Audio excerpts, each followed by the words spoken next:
सुधा समाधान।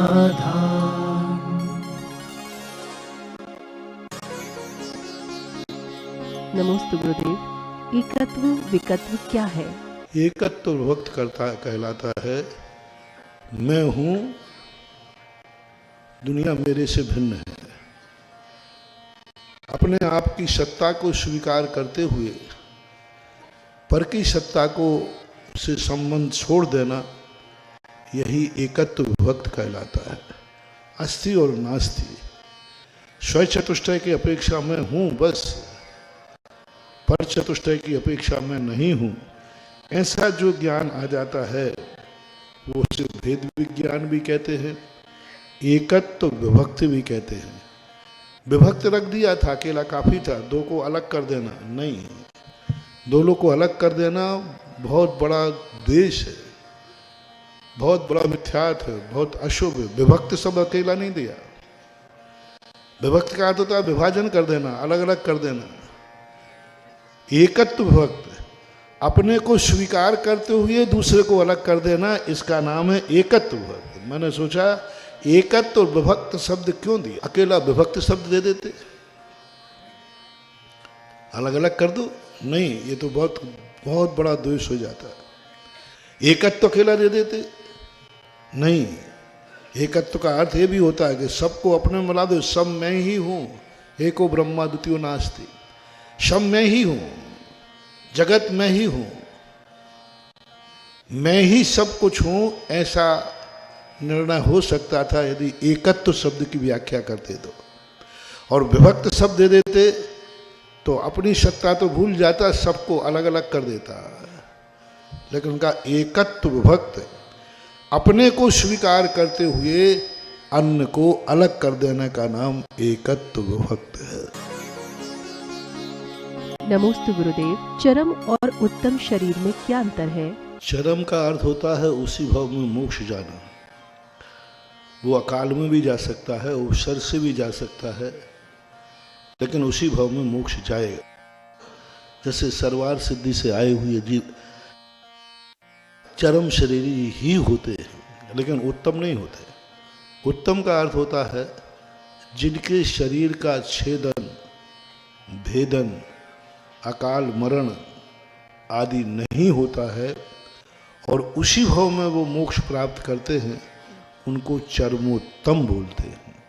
जिनमें चरमोत्तम में तीर्थंकर को ही विशेष रूप से लिया है, क्योंकि तीर्थंकर का शरीर का छेदन भेदन नहीं होता।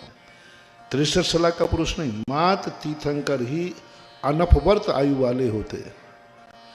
चरमोत्तम देह का अर्थ है अनपवर्त। चक्रवर्ती अपवर्त आयु वाला भी होता है। चक्रवर्ती का अकाल में मरण देखा गया है, अर्धचक्री का भी देखा गया, बलभद्रों का भी देखा गया।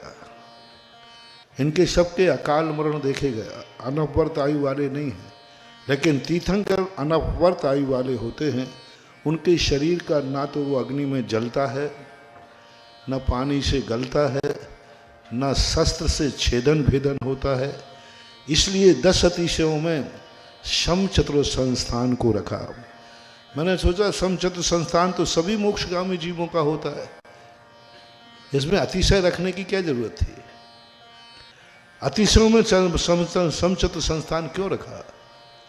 बहुत चिंतन करने के बाद रहस्य मिला कि सभी चरम शरीरी में समचतुर संस्थान तो है, लेकिन अतिशयकारी नहीं है, क्योंकि उसका छेदन भेदन गलन जलन सब होता है। लेकिन तीर्थंकर का शरीर है, कभी अग्नि में भी जाए तो वो जल नहीं सकता, छेदन भेदन कभी नहीं होता। इसलिए समचतुर संस्थान जन्म के 10 अतिशयों में रखा जाता है कि ये अतिशय है कि अग्नि में भी नहीं जलेगा, ये अतिशय है कि पानी से नहीं गलेगा, ये अतिशय शस्त्र से, आरे से, मशीन से, गोला से, बारूद से, किसी से भी तीर्थंकर के शरीर को जन्म से लेकर निर्माण पर्यंत कभी कोई घात नहीं कर सकता है। नमोस्तु गुरुदेव। कर्म चेतना और कर्म फल चेतना को अज्ञान चेतना के अंदर कैसे लाया गया? जो पंच कल्याणक है ये साक्षात समय सार का प्रैक्टिकल है। बहुत अच्छा। क्योंकि ये सारी एक उपादान की क्रिया है, उपादान को जागृत किया जा रहा है। निमित्त का यहाँ कोई अर्थ है ही नहीं। निमित्त में भी कार्य है। दो प्रकार के लोग होते हैं, एक होते हैं कि दूसरे दीपक से अपने घर का अंधेरा दूर करते हैं, और एक है कि दूसरे के दीपक से अपना दीपक जलाकर अंधेरा दूर करते हैं। ये पंचकल्याणक दूसरे के दीपक से अपना दीपक जलाना नहीं है, अब दूसरे के दीपक से अंधेरा मिटाना नहीं है। निमित्त मिलता भी है तो उस निमित्त से जागृत करना है अपने उपादान को। हर उपादान आज जागृत बैठा है, निमित्त कोई है ही नहीं है। भगवान है, वे स्वयं अपने पंचकल्याणक रूप पर्याय बन के आ रहे हैं। वो गर्भ में जाएंगे, जन्म में जाएंगे। सौधर्मेंद्र अपने उपादान को जगा रहा है, कुबेर अपने उपादान को जगा रहा है, सारे जितना भी परिकर है यहाँ सब उपादान को जगा रहे हैं। कोई किसी का निमित्त नहीं है। निमित्त बन भी रहा है तो वो भी उपादान की जागृति के लिए बन रहा है।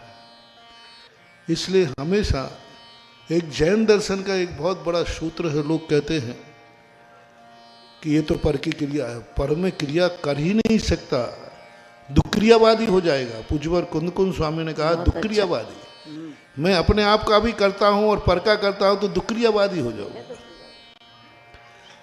पर का कर्ता होते ही नहीं है, कर्ता स्वयं का ही होता है। यदि किसी ने किसी को गाली दी है तो उसने पर को गाली दी ही नहीं है, उसने तो अपना ही परिणाम बिगाड़ा है। पर तो वो अपने उपादान से सुन लेवे तो वो गाली मानी जाएगी, उसका कुछ बिगाड़ पाएगी। वो सुनेगा ही नहीं तो क्या बिगाड़ पाएगा। तो निमित्तिक जो परिणति है, हमारे यहाँ निमित्त का महत्व नहीं है, नैमित्तिक परिणति होना चाहिए। नैमित्तिक निमित्त तो सबके लिए हैं, लेकिन नैमित्तिक परिणति नहीं बन पा रही। इस प्रकार की स्थिति को लेकर कुंद भगवान ने अज्ञान चेतना को कर्म और कर्म फल चेतना में इसलिए डाला कि व्यक्ति कर्म फल में तो वह अज्ञानी है ही, क्योंकि वो एक इंद्रियों की पाई जाती है। और कर्म चेतना का अर्थ होता है जो है कर्मों के अधीन जिंदगी जीना, यानी कर्म जैसा कराए वैसे करना। क्रोध कराए तो क्रोध करना, मान कराए तो मान करना। कर्म जैसा कराए, कर्म के अनुसार आत्मा की बाध्यता होना ही कर्म चेतना है। जहां जहां कर्म हमारे बीच में आ रहा है, कर्म के कारण हमारी क्रियाएं हो रही हैं, वो कर्म। दूसरा कर्म के अर्थ में लिखता है, लेकिन कारण है कर्ता हर्तापन।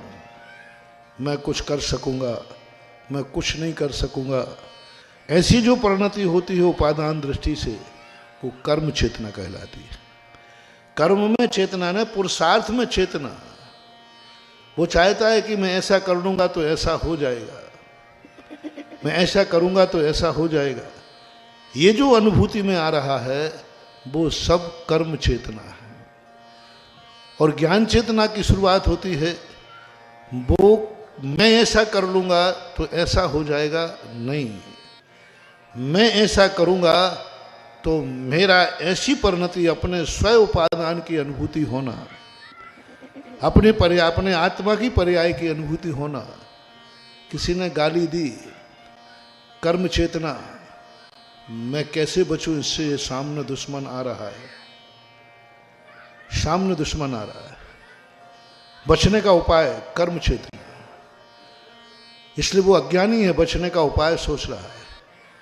और ज्ञानी कहता है बचने की जरूरत नहीं, मुंह उसका है, कान तो हमारे हैं। मुंह उसका है, वो गाली देगा, लेकिन कान तो हमारे हैं। और कान में जब हमारा उपयोग होगा तभी सुनेंगे। मैं अपने उपयोग को तटस्थ अंतर ले जाता हूं, उसको गाली देने दे, ये ज्ञान चेतना की शुरुआत है। निमित्त को कर्ता मान लेना कर्म चेतना है, और निमित्त को कर्ता न मान के निमित्त को मात्र निमित्त मान लेना, ये ज्ञान चेतना के अभिमुख की बात है। इसलिए उन्होंने, क्योंकि पर द्रव्यों की अपेक्षा से जो कर्म चेतना है उस अपेक्षा से उन्होंने अज्ञान दशा में डाल दिया। नमोस्तु गुरुदेव। एकत्व जिसमें विसंवाद भी नहीं और जो सर्वत्र सुंदर है, उस एकत्व को समझाएं। एयत निश्चय गयो शब्बत सुंदरो लोये, मंद कहाय इत्ते तेण विषमवादनी। एकत्व यानी जब अपनी ही बात है, अपनी ही दशा है, अपना तो विषमवाद कहाँ है? विषमवाद तो दो में होता है, एकत्व में विषमवाद कहाँ है? मैं हूं बस, विषमवाद कहाँ है? विषमवाद तो जब होता है जब हम पर की तरफ जाते हैं, पर वस्तु से अपना कहते हैं तो कहते तू मेरा है, तो कहता मैं तेरा नहीं हूं। तो वहां उन्होंने ये कहा एयत समो सुंदरो लोये, ये गदो जो एकत्व में चला गया है, अपने स्वरूप में चला गया है, उसमें किसी को विषमवाद नहीं होता। मैं अपनी घर को घर मानता हूं तो किसी को विषमवाद नहीं है। विषमवाद जब होता है जब दूसरे के घर को हम अपना घर माने, तो विषमवाद होता है। तो बंद कब होता है? जितनी भी बंद की कथाएं हैं विषम विसदनान नहीं है, क्योंकि जितना भी बंद है वो सब बंद दो में होता है, एक में नहीं होता। दो में जो बंद होता है वह विषमवाद कराएगा। एक वस्तु के दो व्यक्ति मालिक बनेंगे तो जो हमने कहा था दुक्रियावादी, और तुम्हारी भाषा में, आज के लोग भाषा में आता ना, एक फूल दो माली। एक वस्तु है उसका दो मालिक कैसे हो सकते हैं? और दो मालिक बनाना ही बंद की कथा है। और बंद में विषमवाद होगा, क्योंकि दो आएंगे तो विषमवाद होगा।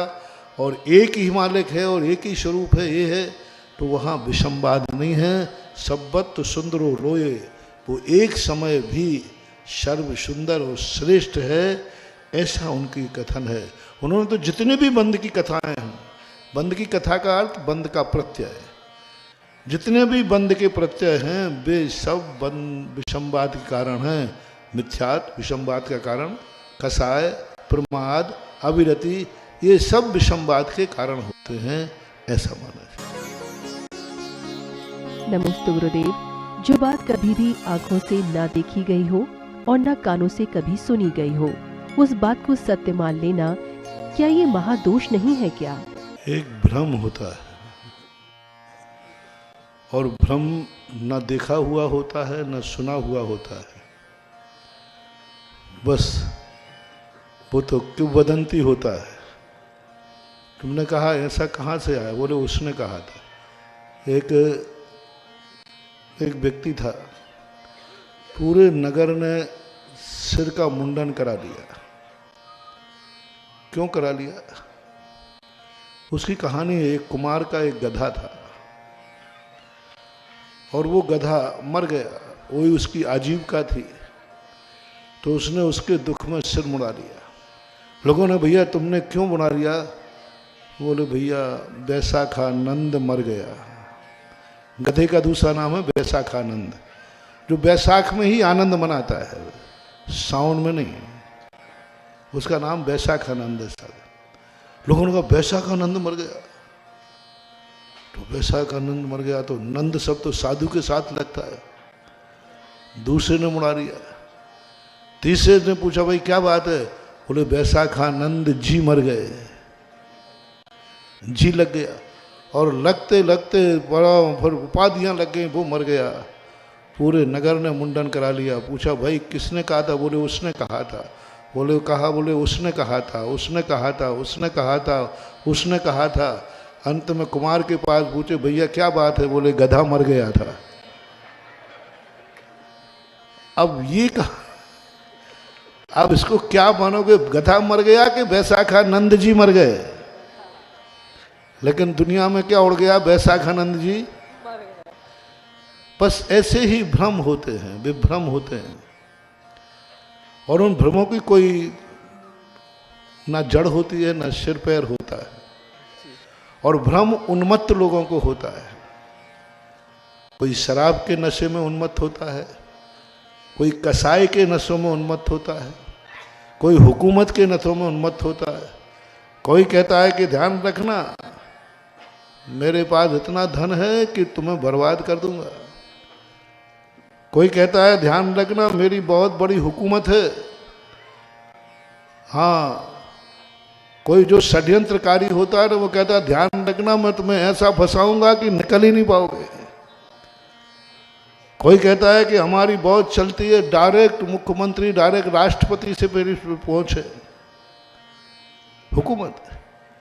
कोई कहता है कि ध्यान रखना मैं ऐसा फंसाऊंगा। तो ये सब चीजें हैं, ये है उन्मत्त लोग। इन उन्मत्त लोगों को ये अहंकार ही उनको एक दिन खा बैठेगा। एक दिन वो मकड़ी जो जाल बिछाती है दूसरों को फंसाने के लिए, एक दिन मकड़ी स्वयं उस जाल में फंस के मरती है। यही उसका फल है। जब जब हमने दूसरों के नाश का विचार किया, दूसरे का विनाश करने का सोचा, दूसरे को फंसाने का षड्यंत्र रचने का सोचा, सबसे बढ़िया शास्त्रों में मकड़ी का उदाहरण दिया। मकड़ी मच्छर को फंसाने के लिए जाल बुनती है, लेकिन वह मकड़ी उसी जाल में तड़प तड़प करके मरती है। उस समय वह जाल उसे बचाता नहीं, बल्कि फैलाया हुआ जाल में ही वो उलझती जाती है। उसी ने फैलाया था जाल, और उसी जाल में इतनी उलझती है कि इतनी बड़ी बड़ी टांगें होती हैं उसकी उसकी क्या नाम, मकड़ी की इतनी बड़ी बड़ी जालें होती टांगें। अब वो टांगों को फड़फड़ाती है, लेकिन उसी के बिछाए हुए जाले उसकी टांगों में फंसते जाते हैं और अंत में तड़प तड़प के मर जाती है। ऐसा ही होता है, ऐसे लोगों का हश्र मकड़ी के समान। नमोस्तु गुरुदेव। कहा जाता है कि हर काम भगवान की मर्जी से होता है, तो फिर जो लोग गलत काम करते हैं वो भगवान की मर्जी से होता है। हमने ऐसा सुना तो है, लेकिन मैंने भगवान से पूछा तो भगवान कहते हैं मेरी कोई मर्जी नहीं है, मर्जी तो उनको होती है जिनको मर्ज होता है। मेरी कोई मर्जी नहीं है, मर्जी तो उनको होता है जिनको कोई मर्ज होता है। मर्ज यानी रोग, बीमार। जो बीमार होते हैं उन्हीं की इच्छाएं होती हैं। मेरे तो कोई मर्जी नहीं है, क्योंकि मर्जी तो उनकी होती जिनको मर्ज होता है। मेरी तो मर्जी है, जो तेरी अर्जी है वही मेरी मर्जी है। सुधा समाधान